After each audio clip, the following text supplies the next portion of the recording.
Have you received information from other funders that receive this budgeting, where they are exactly? Do you have that documentation that this is where we are, this is what we have been doing? For now, again, even before demanding that information, we have the vice CEO, who is the director of project, and all these projects, they were well documented in terms of timeline. I recently reached back to Isota because from the project application, they were supposed to have finished by now, you know. So when I got back to them, they sent me an adjustment letter. If I knew that you would send this question, I would have brought that letter to you, asking for an extension. So we monitor these timelines, and when a particular timeline elapses and we don't see anything, we start reaching back. You know what I mean? So if we have not received any information, but we have reached out to those funders that, according to the application, they're supposed to have completed a project, and they have given us information on the adjusted timelines.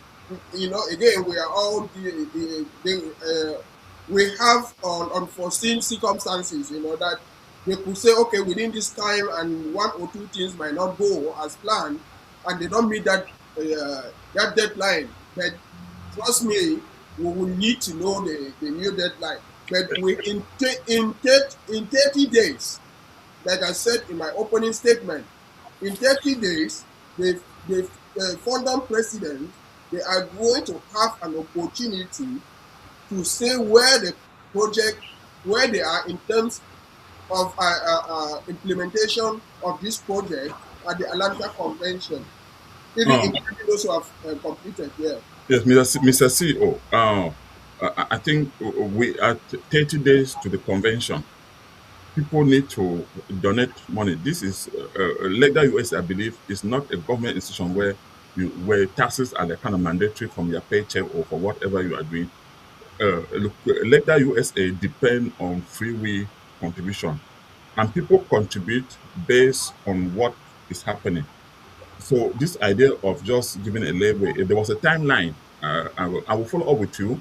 Uh, I will start monitoring, doing evaluation, going after these people. If somebody sent in an application and collected money that this was to look the timeline, they ought to have been reporting those projects so that will also motivate people in terms of fundraising. I believe, am I right in this direction? Yes, absolutely, absolutely. The We'll be given. I believe we'll be able to get some of the updates, especially as the vice CEO is in charge of projects, even before the convention, because as the CEO said, some of the projects are part of a bigger projects in some of the fandoms. So to be able to give a vivid uh, um, where they stand, sometimes it's a little more difficult when it's a part of a larger project, which means it will take longer to complete. Because, for example, if the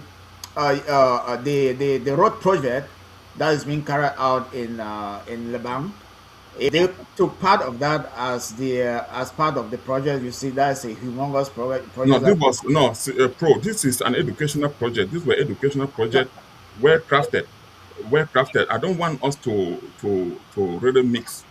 These were okay. educational projects designed because per the CEO, children were wrestling in the West. They wanted them to come back so that they can go to school because they didn't have the privilege. They are spending exorbitant amount of money staying in different regions to go to school. If they can come back and go to school in their community, then, but what I'm saying is, if you prepare a plan and submit for a sponsor, mean you already have a plan in place to execute that project. So this is what I'm doing. I would like to communicate with you after this, get the names And of, may I of just say something? yes. Yes, please. Just to encourage the BLM people, we should uh, we should learn to be very appreciative. I expected that every funding that was given an award in light of this project should have sent a letter of thank you. I don't know whether they did or not. Thank you for that. Thank you for this.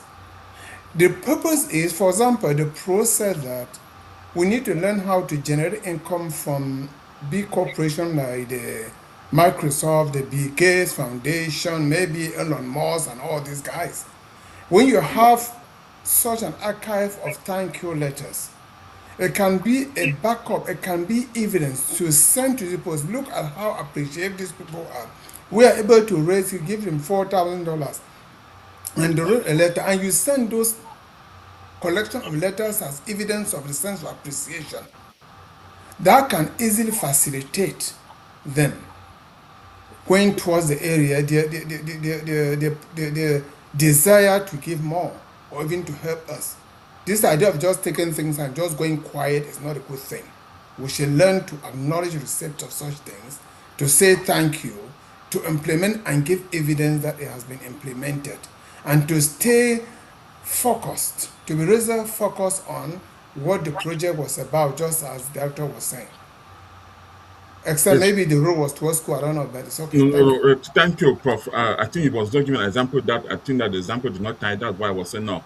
Let's not mix it up there. Prof, I Yeah. thank you for reiterating the issue of having those archive for future fundraising. But we are talking fundraising that will happen. That the fundraising is supposed to be an ongoing process. I will have 1 month. People will not go and sit in Georgia before they donate money. I think you are the convention chair. You need money to render hall or to do whatever you have to do down there Right. in Atlanta. But the money has to come in there now. What I'm saying is people have to have prepare or show even the initial phase or 30% of what they have been able to do so that we will use that within our community to do a fundraising, which will be on our next discussion, which will come up probably in about 2 weeks from now or 3 weeks from now.